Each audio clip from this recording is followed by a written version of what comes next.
सभी उत्तम विक्रेता एवं कृषक बंधुओं को मेरा सादर नमस्कार। मैं Chambal fertiliser and chemicals limited से डॉक्टर नरेश प्रसाद आज आपके समक्ष एक नए विषय को लेकर हाजिर हूँ। ये विषय है जिंक। जिंक का हमारे खेती में क्या महत्व है से जुड़े सभी पहलुओं पर हम बात करेंगे। इस विषय पर सामान्यतः किसान भाइयों के मन में जो प्रश्न उठते हैं, आज हम उन्हीं प्रश्नों के उत्तर इस चर्चा के दौरान एक एक करके देने की कोशिश करेंगे। पहला प्रश्न आता है कि जिंक क्या है। हम सभी जानते हैं कि पौधों की सामान्य वृद्धि एवं विकास के लिए 17 पोषक तत्वों की आवश्यकता होती है। इन्हीं 17 पोषक तत्वों में से जिंक भी एक महत्वपूर्ण आवश्यक पोषक तत्व है, परंतु ये सूक्ष्म पोषक तत्वों जैसे कि iron, manganese, copper, boron, molybdenum, chlorine आदि की श्रेणी में आता है।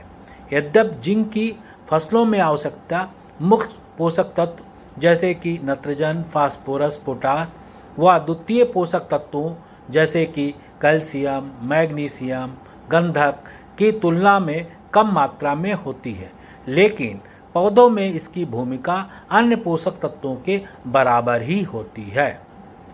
किसान भाइयों का दूसरा प्रश्न आता है कि हमारी मिट्टियों में जिंक की स्थिति कैसी है। उत्तर पश्चिमी राज्यों जैसे कि पंजाब, हरियाणा, उत्तर प्रदेश, राजस्थान व मध्य प्रदेश के किसानों के खेतों से हमने लगभग 50,000 मिट्टी के नमूनों की गत कई वर्षों में चंबल की किसी विकास प्रयोगशालाओं में जांच की और ये पाया कि लगभग 40 से 45% मृदाओं में जिंक की कमी है और इस जिंक की कमी को हम बहुत ही गंभीरता से देखते हैं। किसान भाई अपने खेत की मिट्टी की जांच कराकर ये सुनिश्चित कर लें कि उनके खेत में जिंक की कमी है कि नहीं और जांच रिपोर्ट के आधार पर ही जिंक का प्रयोग करें। अब तीसरा प्रश्न आता है कि जिंक की फसलों में क्या भूमिका है।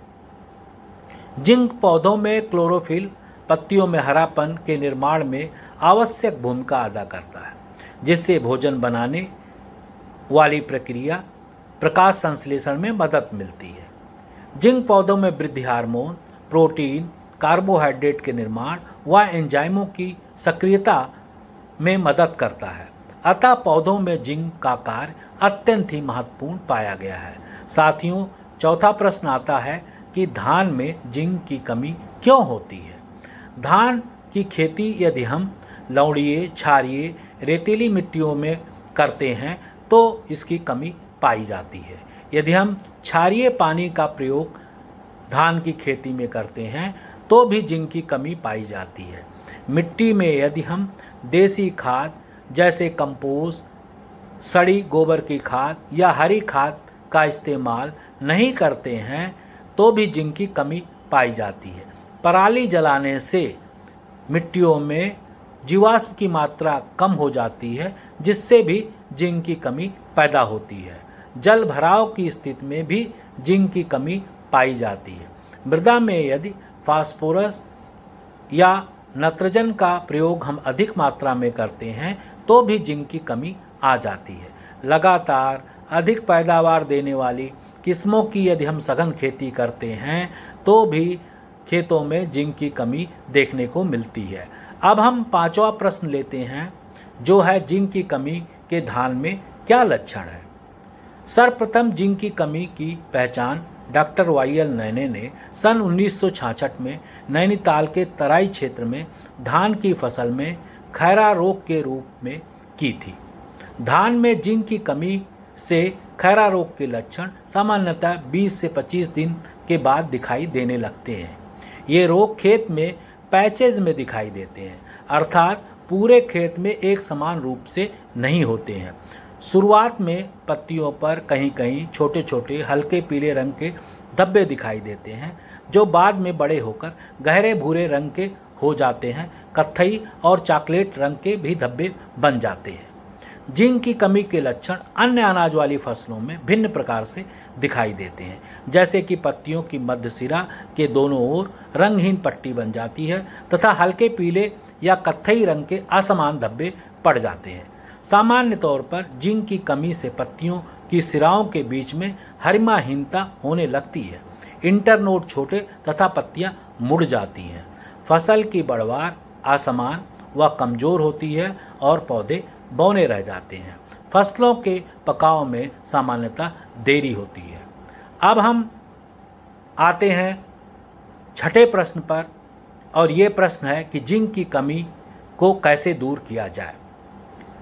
विभिन्न प्रकार की मृदाओं व फसलों में जिंक की संस्तुत मात्रा भिन्न होती है। जिंक की कमी को पूरा करने के लिए मुख्यतः हम दो प्रकार के उर्वरकों का प्रयोग करते हैं। Number 1 zinc sulphate, number 2 chelated zinc. उत्तम जिंक सल्फेट मोनोहाइड्रेट 33% जिंक की 5 से 6 किलोग्राम मात्रा प्रति एकड़ की दर से बुआई या रोपाई से पहले मिट्टी में प्रयोग करने से धान की फसल में हम जिंक की कमी को पूरा कर सकते हैं। यदि हम किसी कारणवश बुआई या रोपाई के समय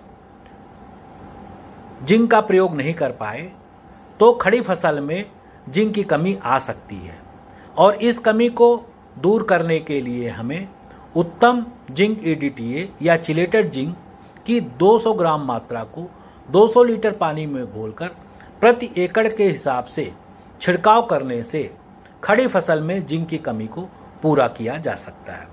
आवश्यकता पड़ने पर हम इस छिड़काव को 15 दिन बाद पुनः दोहरा सकते हैं। अंतिम प्रश्न आता है कि जिंक डालने से क्या लाभ है। ऐसा करने से फसलों को संतुलित पोषण मिलता है, उपज में 10 से 15% की वृद्धि व गुणवत्ता में भी सुधार होता है। किसान भाइयों की कुल मिला के आमदनी बढ़ती है। जिंक का महत्व केवल फसलों में ही नहीं है, हम सभी के स्वास्थ्य पर भी है। जिंक की कमी से हम सभी नाना प्रकार की बीमारियों से ग्रसित हो जाते हैं। कोरोना वायरस से लड़ने में भी जिंक की भूमिका अत्यंत महत्वपूर्ण पाई गई है। अतः मैं आप सभी से अनुरोध करता हूं कि आप सभी लोग कोरोना संक्रमण से बचने के संबंध में समय समय पर सरकार द्वारा दिए जा रहे दिशा निर्देशों का अवश्य पालन करें, जैसे कि साबुन से खूब अच्छी प्रकार से दिन में कई बार हाथ धोएं, चेहरे पर मास्क लगाएं व दूसरे व्यक्ति से 2 गज की दूरी बनाकर रखें। आज की बात यहीं समाप्त होती है। फिर मिलेंगे, किसी अन्य विषय पर चर्चा करेंगे। तब तक के लिए आप सभी का धन्यवाद।